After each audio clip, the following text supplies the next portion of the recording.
Cara del Señor los miércoles y los viernes, dando gracias a Dios también por todos los que han entrado ya conectados para disponer su corazón a escuchar la palabra del Señor. Nuestro hermano Kevin está a cargo, así que los dejo con él. Vamos a orar, mis hermanos. Padre, te damos gracias por este nuevo día que nos regalas.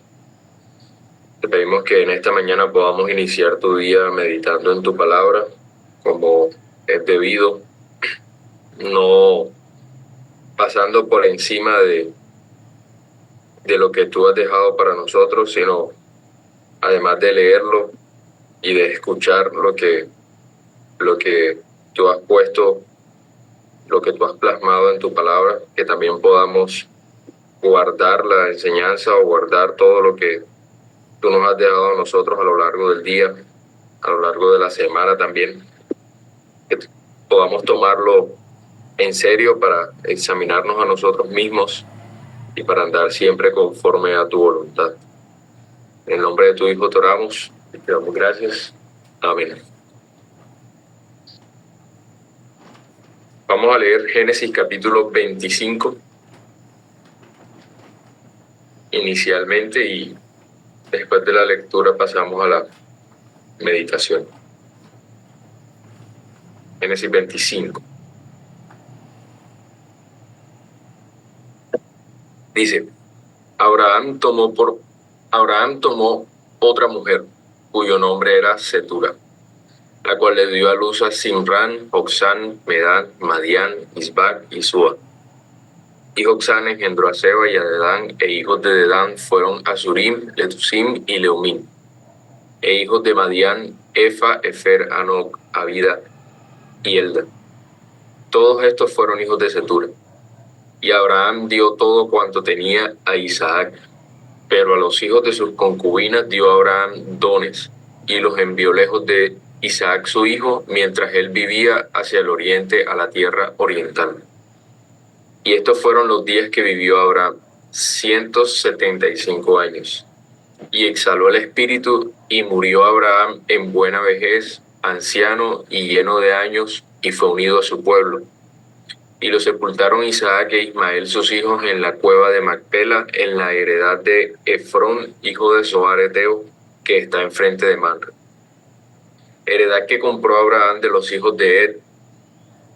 Allí fue sepultado Abraham y Sara su mujer. Y sucedió, después de muerto Abraham, que Dios bendijo a Isaac su hijo, y habitó Isaac junto al pozo del viviente que me ve. Estos son los descendientes de Ismael, hijo de Abraham, a quien le dio a luz Agar la egipcia, sierva de Sara. Estos pues son los nombres de los hijos de Ismael, nombrados en el orden de su nacimiento. El primogénito de Ismael, Nebaiot, luego Sedar, Abdel, Mibsam, Misma, Duma, Masa, Adar, Tema, Etur, Nafis y Sedema. Estos son los hijos de Ismael, y estos sus nombres por sus villas y por sus campamentos, 12 príncipes por sus familias. Y estos fueron los años de la vida de Ismael, 137 años. Y exhaló el espíritu de Ismael, y murió, y fue unido a su pueblo. Y habitaron desde Avila hasta Shur, que está enfrente de Egipto, viniendo a Siria, y murió en presencia de todos sus hermanos. Estos son los descendientes de Isaac, hijo de Abraham. Abraham engendró a Isaac, y era Isaac de 40 años cuando tomó por mujer a Rebeca, hija de Betuel, arameo de Padán Aram, hermana de Labán arameo. Y oró Isaac a Jehová por su mujer, que era estéril, y lo aceptó Jehová, y concibió Rebeca su mujer. Y los hijos luchaban dentro de ella, y dijo, si es así, ¿para qué vivo yo? Y fue a consultar a Jehová, y le respondió Jehová, 2 naciones hay en tu seno, y 2 pueblos serán divididos desde tus entrañas.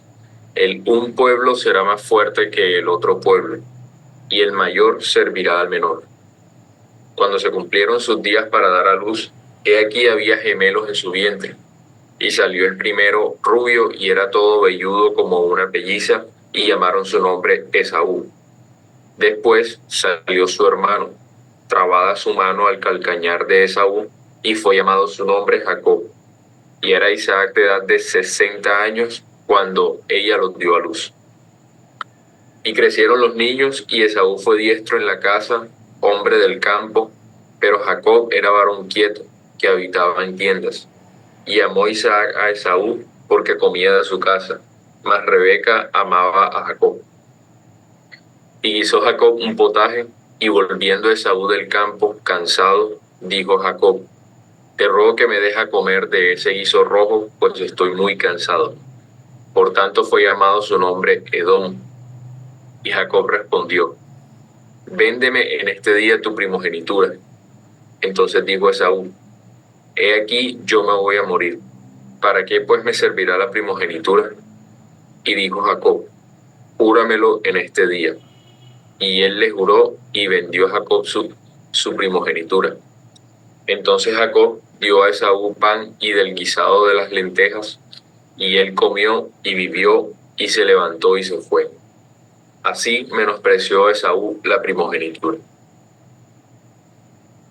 Bueno, creo que ha sido evidente que a lo largo de estos devocionales en el libro de Génesis mayormente estamos girando en torno al tema de los pactos de Dios.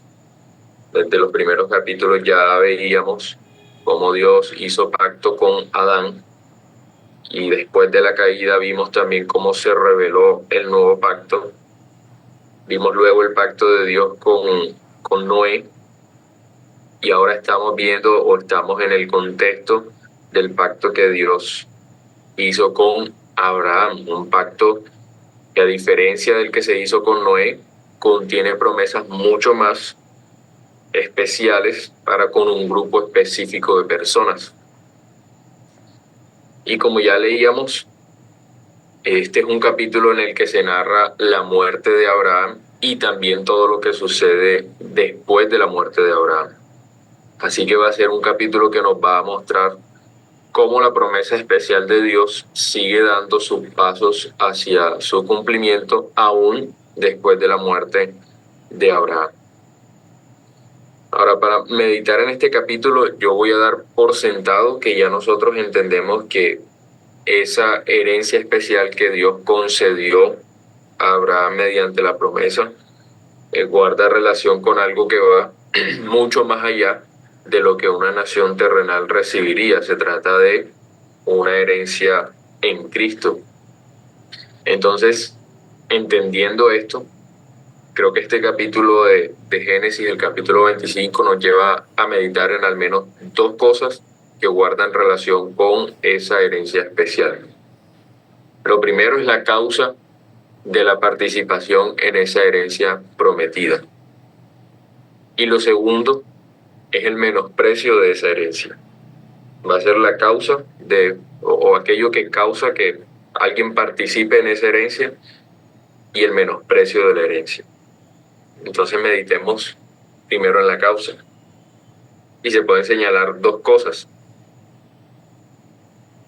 Lo que no es la causa de la participación en la herencia, y lo que sí causa que alguien participe en esa herencia.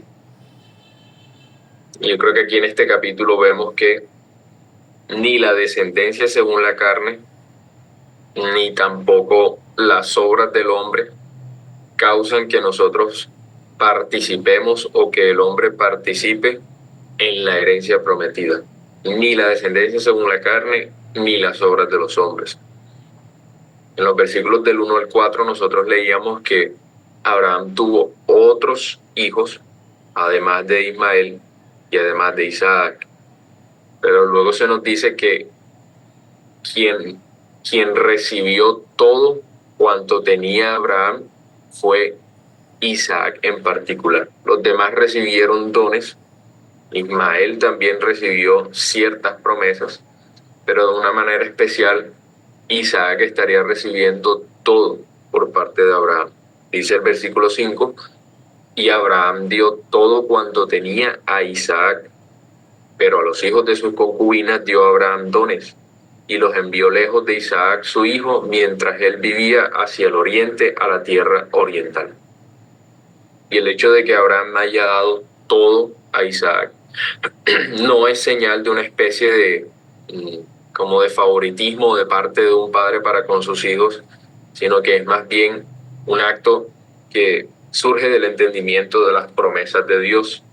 Ya antes, en el capítulo 21, Dios había dicho: en Isaac te será llamada descendencia.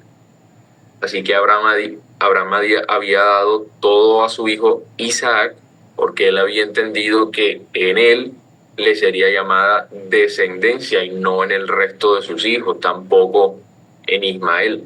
Con todo y que Ismael también sería receptor de promesas terrenales. Entonces, esto deja claro que el pertenecer a cierto linaje, el tener ciertos padres, no es lo que causa que alguien participe de una herencia prometida. Ahora, como también mencionaba, el obrar del hombre tampoco es lo que causa que alguien participe de una herencia prometida. Desde antes del nacimiento de Isaac, ya Dios había revelado que el pacto sería confirmado con este hijo de Abraham en particular. Génesis 17 dice: respondió Dios: ciertamente Sara te dará a luz un hijo y llamará su nombre Isaac, y confirmaré mi pacto con él como pacto perpetuo para tus descendientes después de él.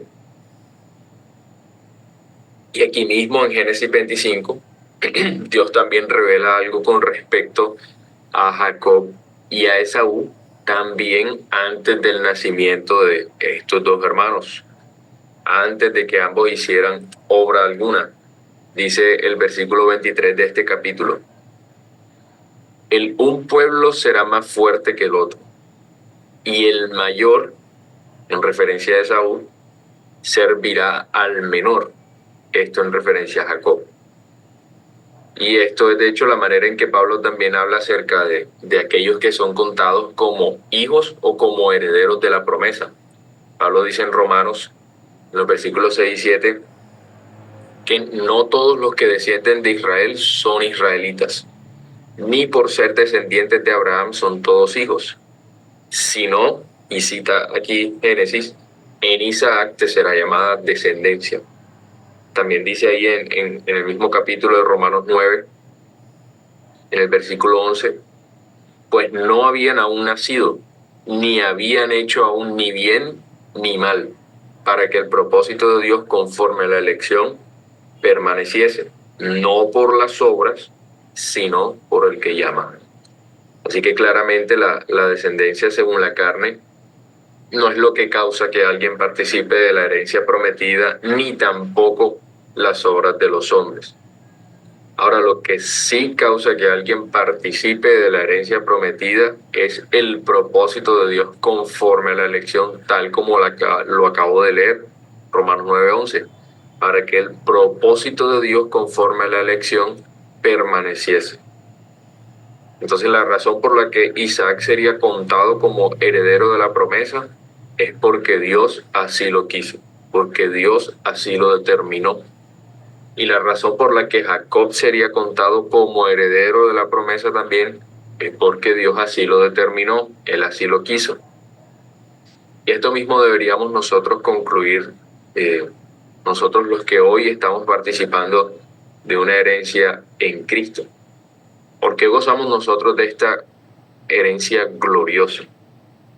Pues no ha sido porque nacimos en un hogar de creyentes, ni porque hicimos algo para merecer esa herencia, sino porque Dios así lo ha determinado desde la eternidad. Ese ha sido su propósito. Y a veces estamos tan acostumbrados a escuchar esta verdad en nuestro ámbito reformado. Estamos tan acostumbrados a escuchar esta verdad que ya casi no nos detenemos a meditar en la gloria que le corresponde a Dios por haber determinado que seamos nosotros partícipes de tan grande herencia y de una manera incondicional. Pero esto era incluso lo que llevaba a Pablo a la adoración. Y Pablo, si hay alguien que conocía la doctrina y que recordaba todo el tiempo la doctrina, pues yo estoy seguro que ese era el apóstol Pablo. Efesios 1:3, él dice, antes de mencionar todas esas cosas de las que nosotros participamos en Cristo antes de la fundación del mundo, él dice, bendito sea el Dios y Padre de nuestro Señor Jesucristo, que nos bendijo con toda bendición espiritual en los lugares celestiales en Cristo. Además, Pablo también oró para que sus hermanos reciban del Padre espíritu de sabiduría, dice ahí mismo en Efesios, y de revelación en el conocimiento de Él, para que los ojos del entendimiento sean alumbrados y para que se conozca la esperanza a la que Dios había llamado, para que se conozca la profundidad de esa esperanza y del poder de Dios. Y esto para alabanza de la gloria de su gracia. Así que también nosotros, mis hermanos, debemos recordar que Dios no nos ha dado una herencia en Cristo en razón a nuestros padres según la carne, ni en razón a nuestras obras, sino que Él nos hizo partícipes de una herencia en Cristo solo porque así Él lo quiso. Tenemos que meditar en estas cosas por más claro que tengamos el tema o que nosotros pensemos que tengamos este tema, esta doctrina, pero tenemos que meditar en estas cosas. Si profesamos estar en Cristo, debemos crecer en el conocimiento de estas cosas, en el conocimiento de las riquezas, de la gloria, de esa herencia de la que participamos, y así poder ser animados a vivir una vida en la que Dios sea alabado. Es una tarea que pienso que debe tomarse en serio para poder apreciar esa herencia mientras pasamos por este mundo, porque de otra manera, si somos pasivos en esto, pues vamos a caer en el menosprecio de la herencia. Y es lo que la segunda parte de nuestra meditación, el menosprecio de la herencia. Y en este capítulo de Génesis, también vemos a alguien que de alguna manera era partícipe de la bendición de la primogenitura, pero la menospreció prefiriendo la vanidad del tiempo presente. Me refiero a Esaú. En los versículos 32 y 34 de Génesis 25 dice, entonces dijo Esaú, he aquí yo me voy a morir, ¿para qué pues me servirá la primogenitura? Y dijo Jacob, júramelo en este día. Y él le juró, y vendió a Jacob su primogenitura. Entonces Jacob dio a Esaú pan y del guisado de lentejas, y él comió y bebió y se levantó y se fue. Así menospreció Esaú la primogenitura. Todos nosotros estaríamos de acuerdo en que no hay creyente verdadero que pueda llegar a ser llamado profano de la manera en que lo fue Esaú, porque entonces tendríamos que decir que un creyente puede perder la herencia de la que alguna vez Dios le hizo partícipe. Y de hecho el autor a los Hebreos, que es el que precisamente habla de Esaú como un profano y que luego no tuvo la oportunidad de gozar de su heredad tras haberla menospreciado, el autor a los Hebreos dice en Hebreos 10, nosotros, es decir, los creyentes, no somos de los que retroceden para perdición, sino de los que tienen fe para preservación del alma. Entonces es imposible que un creyente genuino, que alguien que realmente participa de la herencia por determinación de Dios, pierda aquello de lo que ya es partícipe. El reino que el creyente ha recibido va a ser un reino o es un reino inconmovible. Pero ahora sí es posible que algunos, creyendo ellos mismos ser herederos de una promesa, se descuiden de tal manera que lleguen a menospreciar aquello de lo que ellos dicen participar y evidencien más bien que pertenecen al grupo de personas que no alcanzó la gracia nunca.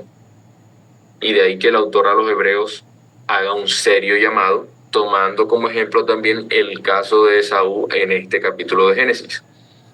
En Hebreos 12, en los versículos 14 y 17, Hebreos dice: seguid la paz con todos y la santidad, sin la cual nadie verá al Señor. Y luego se hace un llamado: mirad bien, no sea que alguno deje de alcanzar la gracia de Dios. No sea que haya algún fornicario o profano como Esaú, que por una sola comida vendió su primogenitura. Porque ya sabéis que aún después, deseando heredar la bendición, fue desechado, y no hubo oportunidad para el arrepentimiento, aunque la procuró con lágrimas.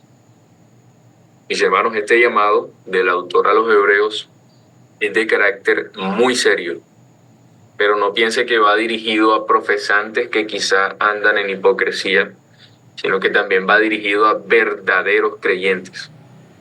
Ese llamado que hace el autor a los Hebreos de mirad bien va dirigido a todo profesante, sea verdadero o sea falso.